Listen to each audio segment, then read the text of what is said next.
You're waiting for one headline to tell you what the Metro Atlanta housing market is doing. July's numbers are a good reminder that we do not have just one market. Fulton and DeKalb counties are next door to each other. In July, they had almost identical sale to list price ratios and nearly the same average marketing time. But Fulton recorded more than twice DeKalb's sales volume, and the reported average sales price was about $201,000 higher.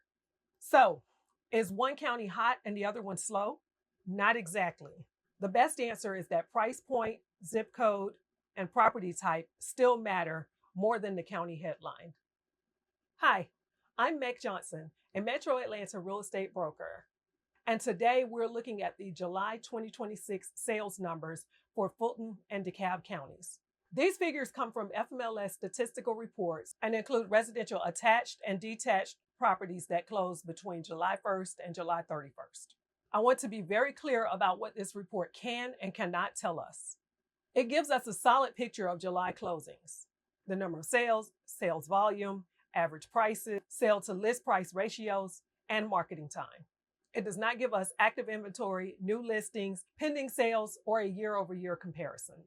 So I'm not going to use 1 month of closings to declare that the market is rising, falling, booming, or crashing. This is a snapshot, and the value of a snapshot is understanding what was happening inside it. Let's start with Fulton County.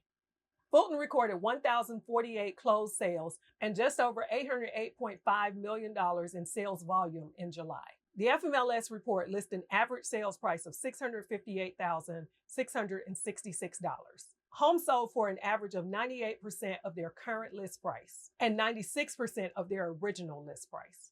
Average days on market was 42 days, while the average total days on market was around 60 days. Now let's look at DeKalb County.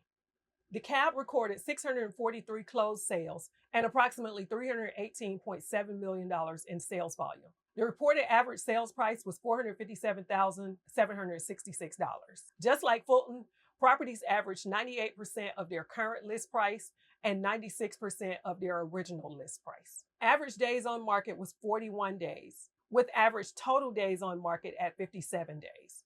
Combined, these two counties produced 1,691 closings and more than $1.1 billion in sales volume during July. The most interesting part of this report may not be the difference in average price. It may be how similar the negotiating numbers were.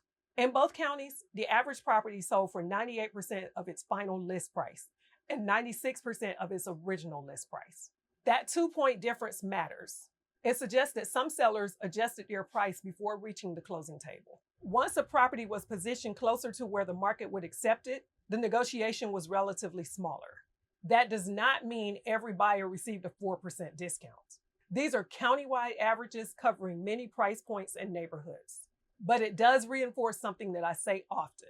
The market does not care what a seller needs, spent, or hopes to receive. The property still has to be positioned correctly for the buyers who are shopping at the moment.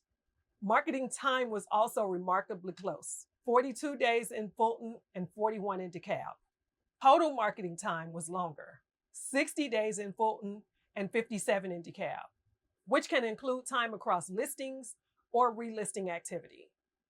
The takeaway is not that homes are flying off the shelf, and it is not that nothing is selling. More than 1,600 properties closed in these two counties. The takeaway is that buyers are participating, but they are paying attention to value. Fulton's reported average sales price was about $200,900 higher than DeKalb's. That does not mean every Fulton County home costs $200,000 more than a comparable home in DeKalb. Fulton County stretches from South Fulton through the city of Atlanta into Buckhead, Sandy Springs, Roswell, Alpharetta, and Milton. The mix includes entry-level attached properties, urban condos, luxury homes, and large suburban properties. That mix can pull a countywide average upward. For example, among detached homes, zip code 30004 recorded 62 sales with an average sales price just under $1.5 million. Zip code 30075 recorded 47 detached sales, averaging about $1.13 million. At the same time, zip code 30318 recorded 48 detached sales, averaging approximately $648,500. While the same zip code recorded 22 attached sales, averaging about $368,500. That is why the county average is useful for orientation, but it is not a pricing strategy for an individual property. DeKalb's numbers tell a similar story about variety. The countywide report lists an average sales price of $457,766, but the zip level results covered a very wide range. Among detached homes, zip codes 30033 and 30034 recorded 35 sales, but their average sales prices were very different. About $680,000 in 30033 and about $277,000 in 30034. Zip code 30319 recorded 31 detached sales, averaging just over 1.03 million, plus 20 attached sales averaging just under 600,000. And those detached homes in the DeKalb portion of zip code 30319 averaged only 20 days on the market.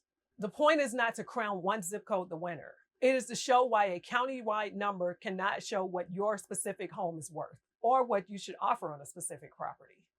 DeKalb includes everything from closer-in neighborhoods and high-demand in-town areas and more price-accessible communities further east and south. The correct comparison depends on the property, the zip code, the condition, and the competing inventory. Property type made a difference too. Based on the zip code rows in the reports, Fulton recorded 683 detached sales and 365 attached sales. Detached properties represented about $634.4 million in sales volume, while attached properties represented about $174.2 million. DeKalb recorded 495 detached sales and 148 attached sales. Detached sales accounted for approximately $266.8 million in volume, compared with about $51.9 million for attached properties.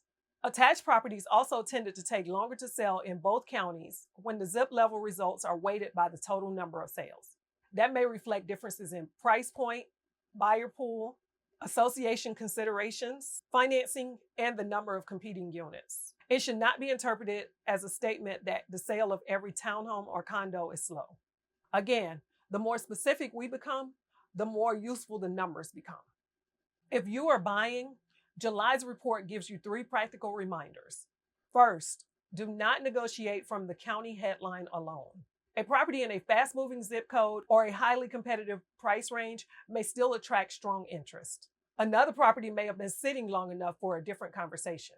Second, look at both the current list price and the original list price. The countywide numbers show a smaller gap between sale price and the original list price. Price history can tell you part of the story.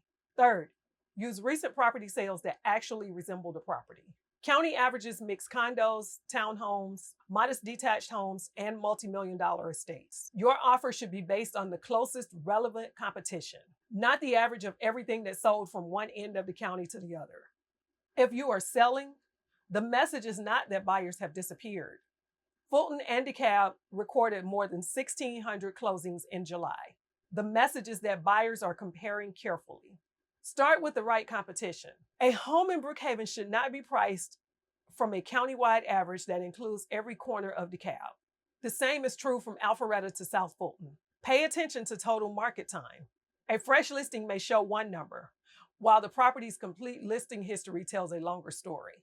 And do not use a later price reduction as a substitute for a strong launch. The data show that properties close closer to their current list price than their original list price. Correct positioning at the beginning can protect both momentum and negotiating leverage. The goal is not to be the highest price listing in the search results. The goal is to be the property buyers recognize as the best match for the value. Here is the July story in one sentence. Fulton and DeKalb had very different price profiles, but buyers in both counties showed similar sensitivity to pricing and value. Fulton produced more sales and substantially more dollar volume. DeKalb offered a lower countywide average price. Yet both counties averaged 98% of current list price, 96% of original list price, and about 6 weeks on the market. That is why the correct question is not, what is the Atlanta market doing? The better question is, what is happening for this property type in this location at this price point right now? If you are thinking about buying or selling in Fulton or DeKalb County and want to know what the numbers look like in your specific neighborhood and price range, send me the word stats. I can help you narrow the data to the homes that actually compete with yours or the properties you are considering buying. And if you know someone who keeps hearing that Atlanta is either completely hot or completely slow, share this video with them. The July numbers show why the real answer is more local than that.